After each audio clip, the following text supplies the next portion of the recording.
Good morning to all of you. So, we have completed up to aldehyde and ketones. आज जो हम बात करेंगे उसी में जो नेक्स्ट हमारा पार्ट है दैट इज एसिड्स, उसकी हम बात करेंगे। स्टार्टिंग में सिंपल इंट्रोडक्शन की बात रहेगी हमारी। एसिड्स क्या होते हैं, एसिड डेरिवेटिव्स क्या है और कैसे उनको नोमेनक्लेचर किया जाता है। कुछ कॉमन नेम हैं एसिड्स के इंपॉर्टेंट जो हमने याद रखने हैं, उनकी बात करेंगे और फिर स्ट्रक्चर ऑफ कार्बोक्सिल ग्रुप की बात करेंगे। ये भी देखेंगे कि इस ग्रुप को कार्बोक्सिल ग्रुप क्यों कहा जाता है। स्टार्ट करते हैं ना। लोअर क्लासेस में या 10th में आपने पढ़ा होगा कि acids are those functional group in which this unit is connected, COOH। Basically acids की जो जनरल आइडेंटिफिकेशन होती है, जो फंक्शनल ग्रुप एसिड में होता है, that will be this functional group COOH। ये यहाँ नीचे इनके आईयूपैक नेम लिखे हुए हैं। एसिड्स का यदि मैं आईयूपैक सिस्टम में नेम देखता हूं तो इट विल बी एल्केनोइक एसिड। ये सारे के सारे एसिड डेरिवेटिव्स हैं जिनको हमने फर्स्ट लेक्चर में भी डील किया था कि एसिड में से जब मैं H या OH को रिप्लेस करता हूं किसी ग्रुप के साथ तो वहां से ये सारे के सारे जनरेट होते हैं। फर्स्ट हमारा एसिड हैलाइड है और एसिड हैलाइड का जो आईयूपैक नेम होता है that will be alkanoyl halide. Acyl halide जो है this will be secondary suffix for this class of compound.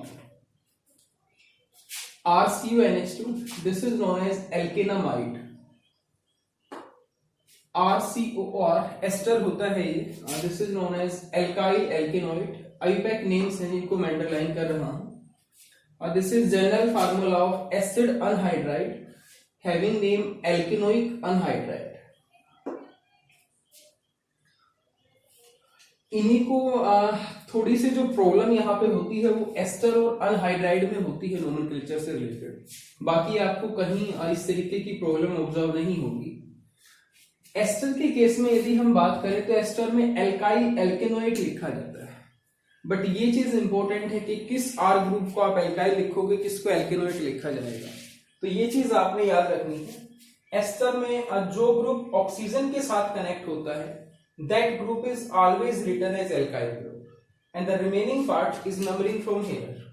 इसको हम यहां से नंबरिंग करेंगे और इसके कॉरस्पॉन्डिंग जो भी हमारी पेरेंट कार्बन की चेन बनेगी उसकी कॉरस्पॉन्डिंग वर्ड रूट लिखा जाएगा and that will be written as एल्केनोइड।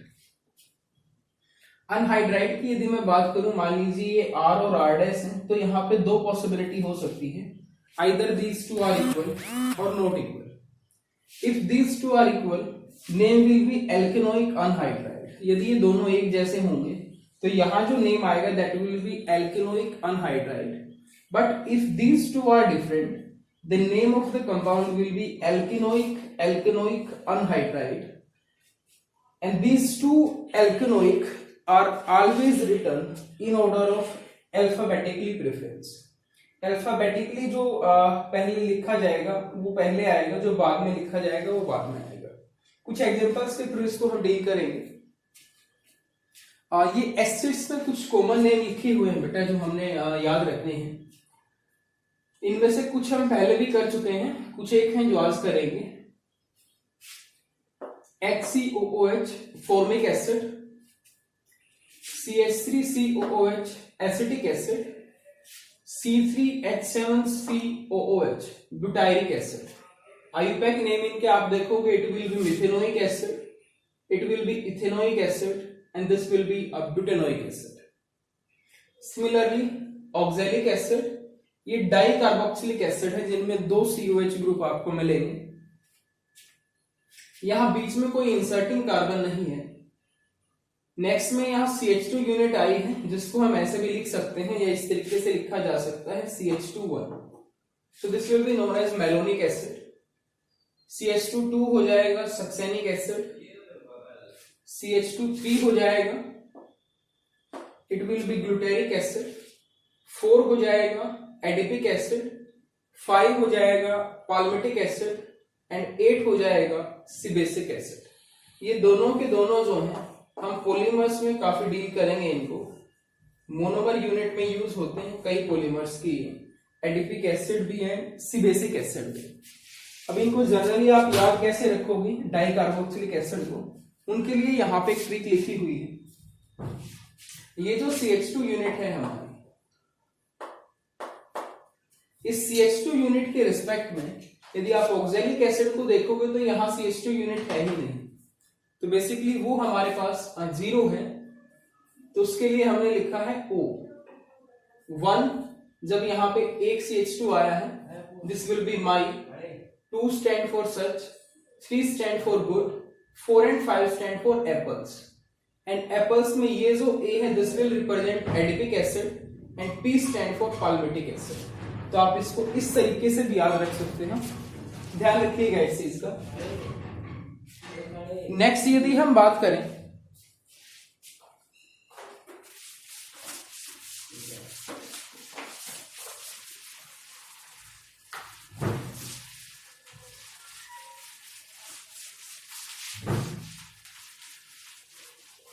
इसके अलावा कुछ और हैं जो कॉमन सिस्टम में आपने याद रखने।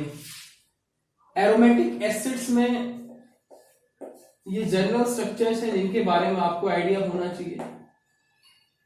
This will represent benzoic acid,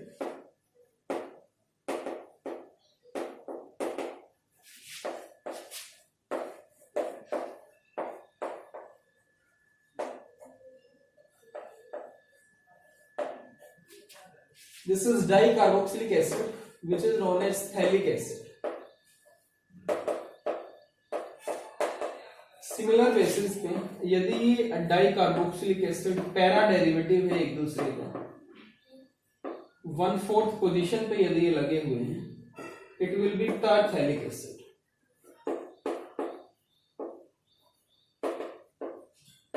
तो ये सारी की सारी जो स्ट्रक्चर्स हैं वो आपको याद रखनी है। अमाइड के अंदर भी यदि मैं 2 स्ट्रक्चर्स की बात करूं तो ये आपको याद रखनी है। One is HCONH2, second is CH3CONH2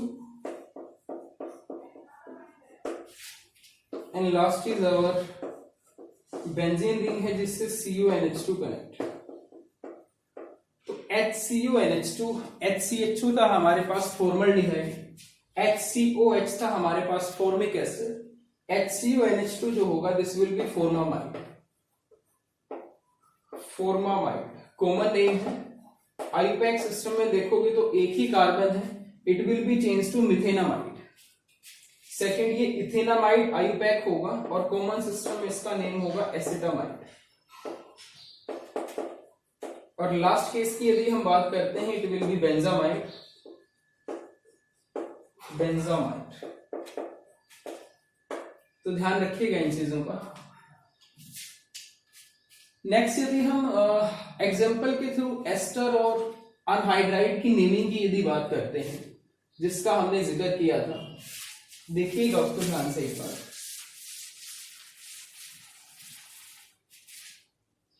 मान लीजिए मैं ये 2 एग्जांपल कंसीडर करता हूं बेटा, CH3CH2 C double bond O OCH3, और एक एग्जांपल हम कंसीडर करते हैं ये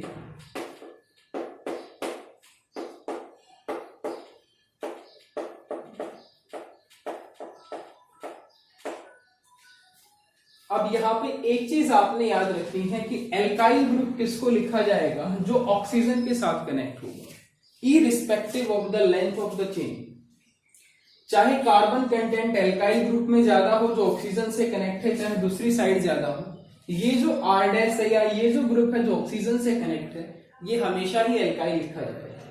तो यदि मैं फर्स्ट केस में बात करता हूं तो ये एक कार्बन सिस्टम है, तो एक कार्बन के लिए हम लिखते हैं मिथाइल, तो नेम विल बी मिथाइल। यहां से आप नंबरिंग करोगे, 3 कार्बन है, 3 के लिए लिखा जाएगा प्रोपेन, सिंगल बॉन्ड है एन, और क्योंकि इसका सफिक्स OH होता है तो यहां जो E आएगा दैट विल बी कैंसिल्ड, तो name will be this. Second case में देखोगे 3 कार्बन है, it will be propyl, propane OH। So ester में ये चीज इंपॉर्टेंट है कि जो ग्रुप ऑक्सीजन के साथ कनेक्ट है वो हमेशा ही एल्काइल लिखा जाएगा, चाहे उसमें कार्बन कंटेंट ज्यादा हो चाहे उसमें कम हो।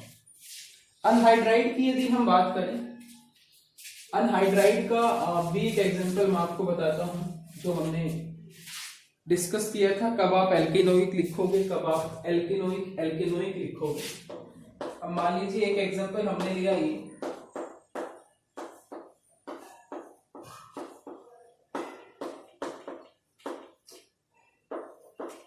और एक एग्जांपल में ये लिख देता हूं।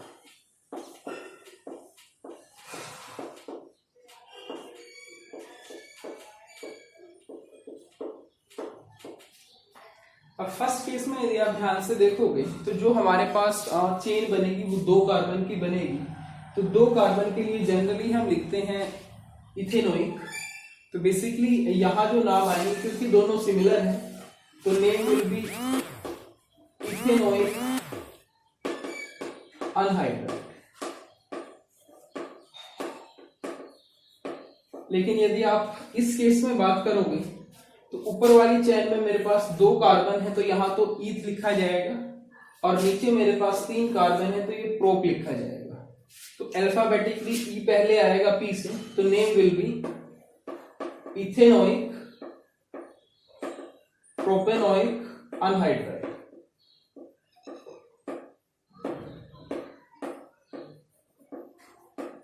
सो this will be the name of compound.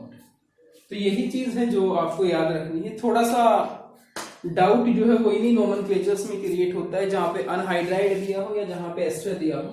बाकी केसेस में आपके वही नॉर्मल रूल यूज होते हैं जो आप 11th में पढ़ के आए हो। नेक्स्ट हम बात करते हैं स्ट्रक्चर ऑफ कार्बोक्सिल ग्रुप। यहां से 2 चीजें हैं जो हमें समझनी है। स्टार्टिंग में जब ये चैप्टर हमने डिस्कस किया था तो वहां मैंने आपको ये बताया था कि एसिड्स के अंदर भी C डबल बॉन्ड O होता है, बट ये कभी भी कार्बोनिल कंपाउंड की रिएक्शन शो नहीं करते। कार्बोनिल कंपाउंड की जो रिएक्शन होती है that will be nucleophilic addition, जो कैरेक्टरिस्टिक रिएक्शन हमारे पास होती है, बट एसिड्स कभी भी उस रिएक्शन को नहीं देते हैं। सबसे पहली बात ये है कि ये जो ग्रुप है हमारा C double bond O OH, this is known as carboxyl group. अब ये कार्बोक्सिल आया है कार्बोनिल और हाइड्रोक्सिल की एडिशन से। C डबल बॉन्ड O जो हमारे पास था इसको हमने कार्बोनिल बोला था, and OH group is known as hydroxyl. तो बेसिकली हमने स्टार्टिंग में यहां से कार्बो लिया है और यहां से जाइल लिया है, तो this will B carboxyl group. अब बात आती है कि यदि हम यहाँ स्ट्रक्चर की बात करते हैं तो कार्बन जो हमारे पास होता है this will B sp2 hybrid. तो जो प्लेनर स्ट्रक्चर होती है जनरली sp2 हाइब्रिड कार्बन है यहाँ पे।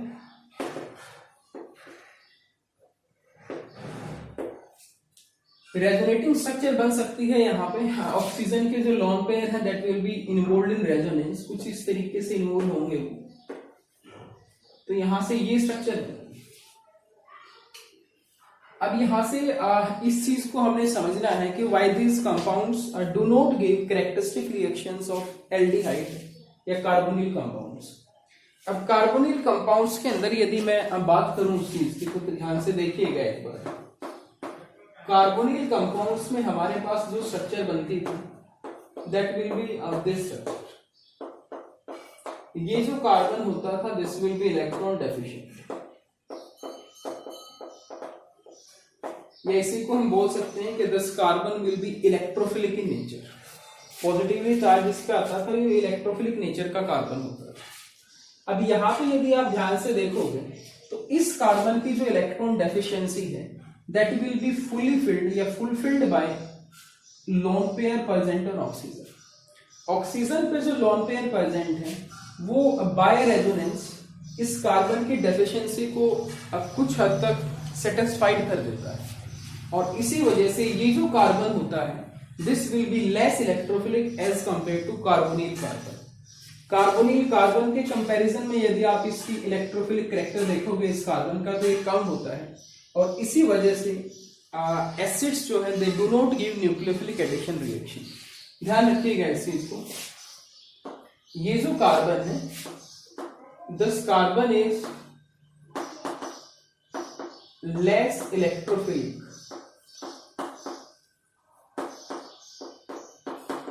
as compared to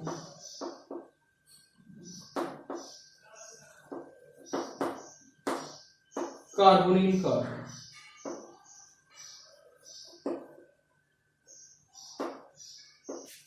Because of the resonance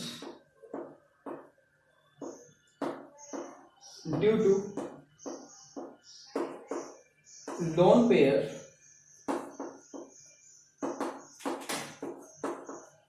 present on oxygen atom. तो ध्यान रखिएगा इस चीज का, why acids do not give characteristic reactions of carbonyl compound. उसका रीजन ये है कि यहाँ जो कार्बन होता है that will be less electrophilic as compare to carbonyl carbon. Carbonyl carbon के कंपैरिजन में इसकी जो इलेक्ट्रोफिलिक कैरेक्टर है वो कम होता है, तो इसी वजह से यहाँ न्यूक्लियोफिलिक एडिशन रिएक्शन नहीं होती। जनरली यहाँ पे एनएसआर रिएक्शन ऑपरेट करती है, न्यूक्लियोफिलिक सब्स्टिट्यूशन। न्यूक्लियोफाइल अटैक करेगा इस कार्बन पे, बट वो डबल बॉन्ड को ब्रेक ना करके सिंगल बॉन्ड को ब्रेक करना पसंद करता है। तो इनकी जो रिएक्शंस होती है that will B NSR, nucleophilic substitution. इसको हम डील करेंगे जैसे जैसे इस चैप्टर में हम आगे जाएंगे। तो ये जनरल इंट्रोडक्शन है जो आपने ध्यान रखना है इनके बारे में। कॉमन नेम्स आप याद रखोगे कुछ कंपाउंड्स के जो हमने यहाँ लिखे थे। आईपेक नेमिंग कैसे इनकी होगी, एनसीईआरटी में इससे रिलेटेड काफी सारी प्रॉब्लम्स है, आप इनको ट्राई कीजिएगा। नोमेनक्लेचर में जितनी ज्यादा प्रैक्टिस आप करोगे उतना ज्यादा आपको बेनिफिट मिलेगा बेटा। सिर्फ रूल्स हैं जो आप 11th में पढ़ के आए हो, वही रूल्स यहाँ फॉलो होंगे। तो एक बार उनको थोड़ा सा रिवाइज करने के बाद, क्योंकि इससे पहले जो 2 यूनिट हमने की है वहां भी हम इसको ब्रीफली एक्सप्लेन कर चुके हैं नोमेनक्लेचर के पार्ट को, तो सेम काम यहाँ रहेगा।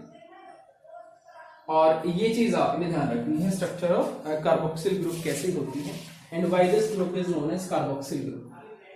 नेक्स्ट जो हम इसमें डिस्कस करेंगे वो करेंगे methods of preparation and physical and chemical properties of carboxyl acids. तो इसको आप एक बार अच्छे से कीजिएगा। नेक्स्ट हम फिर वो स्टार्ट करते हैं, physical property and method of preparation.